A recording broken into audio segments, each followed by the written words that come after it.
everybody, and welcome back to Art a la Carte and the next part of our Choose Your Own Adventure story. Last week we left Amelia off with a choice. Should she go back and talk to Dahlia? Should she find her friend Willow? Or should she follow the advice of some rocks and visit the tree's memories?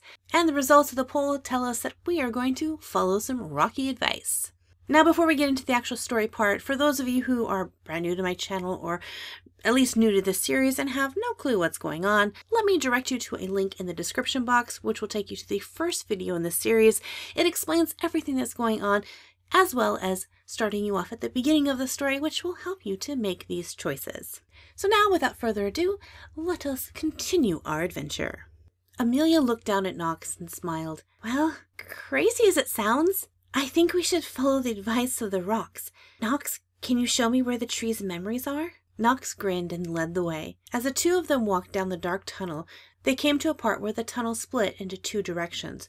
One path leading upwards to what Amelia supposed was the surface, and another which slowly led deeper underground.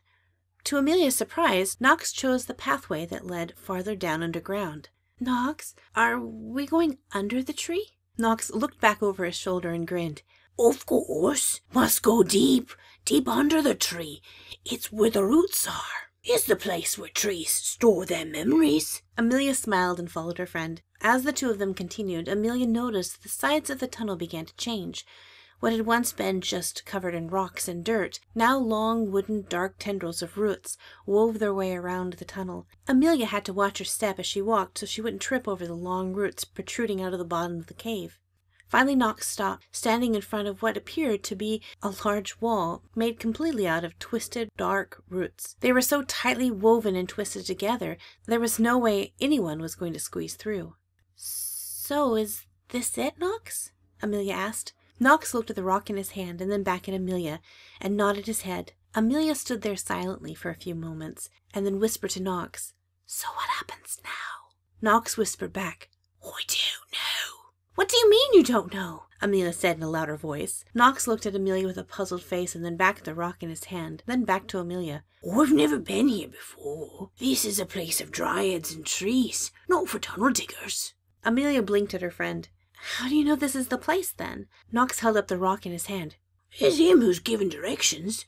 He says, behind this here root wall is the great tree's memories.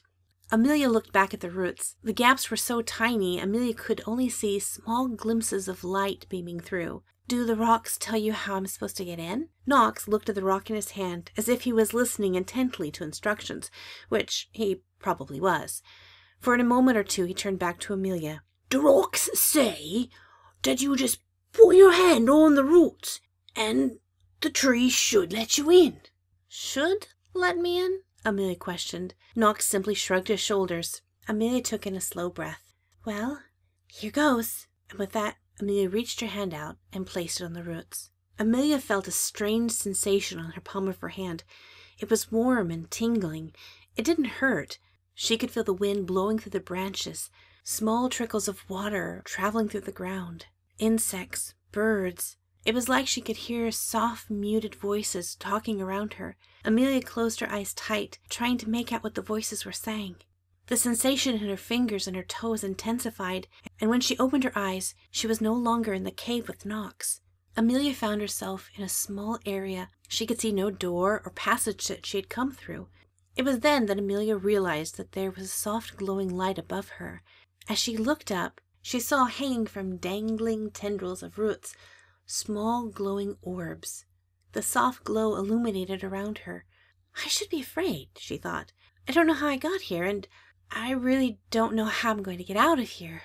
She tried to remember if she was claustrophobic, being trapped deep underground amongst all these roots. But for some strange reason, Amelia wasn't afraid. It wasn't frightening. It was comfortable. It was familiar, she thought to herself. It was then that Amelia looked closer at one of the glowing orbs. The surfaces of the orb reminded her of the glass window panes on a frosty winter morning, when she would have to take her hand and run it across the surface to clear off the frost, to be able to clearly see outside. And deep inside, Amelia just knew, these are the memories. 3 orbs hung close to her face. It wasn't that she heard the voice audibly. It was more like she felt the voice. Human child, you may choose one memory. Choose wisely. Was that the tree? Okay, guys, so you get to choose. Which orb does she choose? 1, 2, or 3? I have assigned a memory to each one of these numbers, so let's find out what she gets to learn from the Great Tree. Voting this time is going to be a little bit different. If you look up in the corner of this video, see a little icon, there is a poll, and you get to vote here. So you don't have to go anywhere or click a link. It's right up here in the corner, super easy. Just choose memory 1, memory 2, or memory 3. Thank you guys for voting, for hanging out, watching these videos. If you're brand new to my channel, hopefully this video wasn't too confusing for you, but make sure to hit that subscribe button so that you don't miss out on any future videos. And as always, God bless you guys. And until the next part of the story, enjoy one of these videos, and we'll see you later. Bye-bye!